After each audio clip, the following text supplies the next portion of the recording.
But we watched some Mando. We did, yeah. Episode 7 of season 3.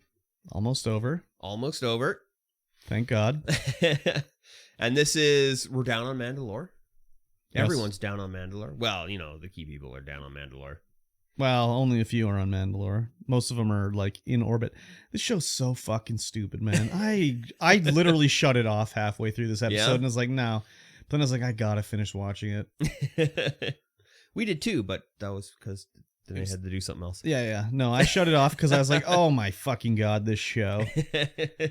I know that they write the way they do just to create tension and all that stuff. But it's like, man, they're so fucking stupid in this show, dude. Anyways, they're going back to Mandalore. That they just assumed you couldn't go on to Mandalore because I heard a rumor that the planet's poisoned. I can't go down there. No one checked it out, but I can't go down there. Not in a spaceship. I can't go down there. So anyways, they're all down there and they want to retake the Forge. Yep. The Great Forge. The Great Forge. So who went down there? Like Mando, Bo-Katan, the Armorer, Viz, and then 50 other guys that... Yeah. Sure, I'm sad that you died, I guess. I don't know. They get to the Great Forge and they get attacked by... Well, they come across a band of quote-unquote raiders, which are actually Mandalorian survivors who were just chilling out. They came up on a skiff. Yeah. And so they send some of the more weaker, malnourished, injured Mandalorians up to the ships. Like, how long ago did this planet purge happen? I don't know, but it's also like, okay, all of a sudden they're just too sick to just continue going on. Well, I mean, they needed medical attention. But just give them an apple, man. That's all they need. They just got scurvy, dude. They're fine. Well, we don't know that. They say they don't have any food, but of course, there are injured on there and malnourished and whatever, sick people. Yeah. They got to go up to so the armor takes them up. So that's okay, fine. The armor is going to take them up. So the whole thing is now they have to ride this fucking stupid boat that was shades of fucking Willow. So they have to ride this boat to get to the Great Forge. It's like, okay, why not just like fucking fly the guys up to the ship, wait there a day, come back down and fly there in the fucking ship? No. Just take the ship. Huh? They can just tape the They're skip. like fucking rickety ass boat. Yeah, it's still working. No. Anyways, why did they do that? Well, because then this giant mythosaur has to come out of the ground and break the boat. Oh, what's that movement there? 1,000 yards away. Let's drive straight towards it. That's the way of the Great Forge. They got to. It could have just been a planet quake. Jesus Christ. It's so stupid. Anyways, the boat gets destroyed. Then they happen to just land in the cave. They're just right there. It's fine. Woo, lucky. It's weird that the Forge didn't get destroyed by this mythosaur that was right on top of it. Anyways. Yeah, that was kind of odd. They go down in the cave. Oh, well, there was a whole shit-hand bullshit before this with Moff, Gideon, and the other muffs. But they showed, what's his name? I can't remember his name. Anyways, his son is in the Force Awakens. He's like one of the guys that works for, what's the Darth guy? Darth Sidious? Darth Vader? No, the one that Kylo Ren's working for. Is that Darth Sidious? Darth Sidious. Yeah. He's like the one that's dealing with the guy who's going to clone the fucking Emperor and shit. Like, could they be more... Well, how is Project Necromancer going? Yeah, right. Yeah, they tend to. Oh my God. Threw a lot of stuff at us to tie into other things. So the other thing too is like, I know Grand Admiral Thrawn. Yep. From the books. Yep. I don't know him from the cartoon, but this whole like now they're getting into the Marvel Cinematic Universe where it's like, if I came in and was like, who the fuck is Grand Admiral Thrawn? Yeah, they're really throwing a lot of things in that scene. They're like, oh, we got to tie some stuff together. Really, just. But like, if I only ever watched Mandalorian, Book of Boba Fett, like live action shows, be like, who the fuck is Admiral Thrawn? Yeah. They never mentioned him before. Nope. You never even seen him. No. We'll see him in Ahsoka or whatever, but like, yes. I'd be like, what is going on? And they're like, Project Necromancer, and then they're like, what is his name? General Hux or something like that, because his son is in the Force Awakens. Anyways, I was just like, wow, they're just like they came to Jon Favreau and was like, you gotta write this scene here. Mention Grand Admiral Thrawn. But anyways, I was like, Project Necromancer, could you like hit it any more on the nose? Probably. Like they were like, geez, we really got to explain how Palpatine came back, because that was really bad in the movie. Yeah, it was really bad. I don't know why they're trying to tie a bunch of stuff together in Mandalorian, Mando. I think it's just because Pedro Pascal's like, I'm going to be on the set for The Last of Us, so I'm only going to be on your set for like 2 days. So you better have an episode where I'm not in it. Anyways, all of a sudden they get to the forge and like, oh, the fires are out. Huh?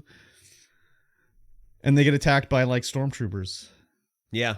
Stormtroopers with jetpacks. Wow, that's like, crazy. Okay, they're down here. Okay, that's pretty crazy. Well, yeah, I mean, 2 and 2 go together fairly well in here, and you're like, oh, okay, I know what's going on.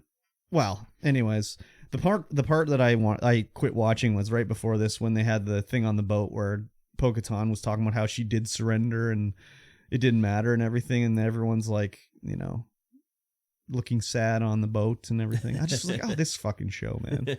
I just shut it off. So they get baited into chasing these guys. Yes. And it's like, okay, they want to wipe out these guys, whatever.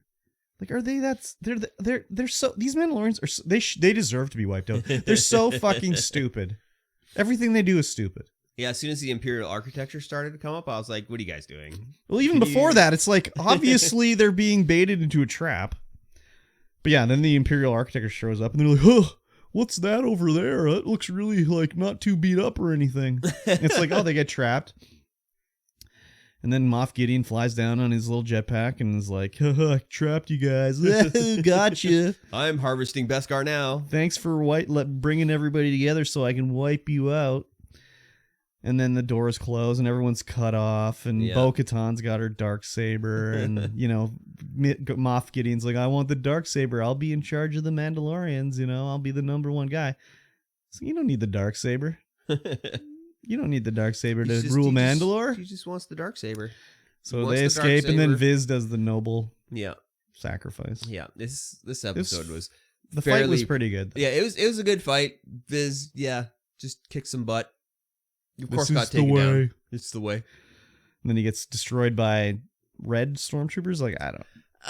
They were in. I think they're Imperial Guard or something like that. Yeah, they're the Emperor's Guard. But, anyways, he dies. Gets killed. They stick him with his little lightsaber dudes. I really hate what they did to the Red Guard. Well, they did the same. I mean, they were in episode 9. Yeah, it was awful. Like, that scene was probably the worst scene I've ever seen. When Kylo's fighting them all? Yeah. When Kylo and Ren are in there fighting them all, I'm like, what is this garbage? This is why awful. Why is it garbage? It was so bad. Like, the action was awful. It wasn't even exciting. I was like, oh, wow. Okay, well, this isn't good at all. I thought this fight was fine. Yeah, this fight was fine. Okay. This fight was fine, but, I just... I don't like the way they changed the Red Guard from. Well, I don't think they're the same Imperial Guard with a long cloak from like Vader's time. They've changed, obviously. Yeah, they're not like they have changed, but it's not a change for the good. Anyways, if they want to disrespect the Mandalorians, why didn't they take off his mask when he died? Yeah, right. Anyways, I thought they were going to take off Din Djarin's mask. Yeah, but anyways, well, and then like okay. Probably because he was on the set of Last of Us. They could CGI it on there. But the other thing, too, is like, okay, I will say that IG-12, yes, no, was pretty funny. Yeah. I enjoyed that. But, how come Grogu didn't just, like, do a force push or anything? He just forgot he has force powers now? I thought he was going to go Super Force style when they captured Mando. I was like, okay, Grogu's coming in. Here we go. Or like let's break down the door or something like that. No, he just sat there. No. I was like, what is going on? Why? Because every other time, anything like threatening's happened like that, he's just like, oh, force time. But not this time. They always conveniently forget this stuff. Yeah. Or maybe even he force chokes him. Yeah, right. I know it's dark side, but then that's like a learning lesson. But like, I know why they did it. They got to do one more episode. So like, whatever. Did anything else happen? No, not really. They escaped. They escaped. But like, what are they going to do? They're going to run to the forge and they'll just chase them down. Like, who fucking cares? I don't know. I don't know what's going to happen. Overall, this episode was pretty okay. I was like, ugh, I don't even care about this show. I really liked some scenes. I was like, okay, what is going on? This is so predictable. So, this episode was called something about spies or something like that. Yeah. So all the rumor mill that I've been reading on, well, not reading, but I come across it, is saying that the armorer is a spy. Is that why? That's why she left the planet with the guys. That she took them all to the planet, gathered them all up for Moff Gideon. So we'll see, I guess, in the next episode.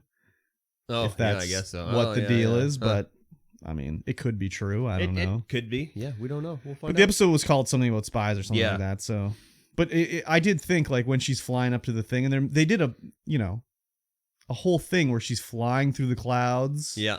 Like, oh, there's going to be, the Imperials up there waiting for her. And then it just comes through the clouds and she flies the ship. I was like, okay, something's rotten in Denmark here. Yeah, she just flew up there. That's what I was thinking too. I was like, oh, it's going to be crawling with Imperials. Yeah, and then it was fine. It's like, okay, something's going on here. Yeah. Something is going on. Mm-hmm. Something's wrong. Well, and then the other thing, I can't remember exactly where it was, in the forge or whatever. Yeah, the one guy, they're like, there's a hole in the roof. Fly up there and contact them. Yep. Get us reinforcements. And he's like, okay. And he flies up. They can't communicate through the atmosphere. That's the whole thing, is they're cut off. So what does he do? Flying around? Like, I can't hear anybody. I can't hear. Oh. Yeah, I don't. Yeah, that's a good point. So he's going to come back in the next episode and like break out Mando or something like that. Maybe. He'll be the hero of the day. But I just was like, and again, it's like faceless Mandalorian number 4. Okay. Oh man, I think I know which Mandalorian it was. It's like the guy that fought Din Djarin, or Viz, I think, is the one that went up there. Viz? Well, the one that fought Viz on the boat. Remember they had a fight? Yeah, that's not faceless Mandalorian because he takes his helmet off. But I know, but what's his name? I don't know. Yeah, he has a name, but I can't remember it. But he's wearing his mask, so now he's faceless Mandalorian that you don't care about. Yeah, he's not. None of even Bo-Katan's side, they don't have any like special markings except for Bo-Katan, and the one girl I think has the one like Night Owl marking, but I don't think he has a Night Owl marking. Yeah. Anyways, and she wears a leather lace headband when she's got her helmet off. Yeah. I mean, she's pretty recognizable. Well, Bo is, but like the other girl. Yeah. Well, you can tell it's her because she has like fucking Mandalorian boobs going on. So. Mando boob. Yeah. Anyways, this show is just.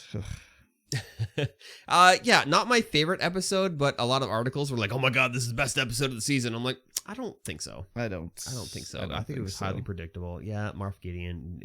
Yeah, okay, he's down there. Yeah, okay. There's. Well, we knew Moff Gideon was coming back. Well, yeah, we did. And as soon as they went in there, I was like, okay, well, here's where Moff Gideon is. Here's where the base is. They got a base down here. They're doing all this stuff because they had Beskar in the breakout of his things. Like, well, they're obviously mining Beskar down there. Yeah. Anyways. Oh, he's wearing Beskar. This show. Yeah, it's cultural appropriation, but. It is cultural appropriation, Beskar. But the Mandalorians are so stupid, they deserve it. They're just so dumb. Yeah. Well, just think of all the dumb shit they've done. They've done a lot of dumb shit. When they're living on this planet, it's like, oh, our young children got kidnapped again by this monster. What do you mean again by this monster? Again. Oh my god. The planet is dead. Or so we've heard. Did we check? No.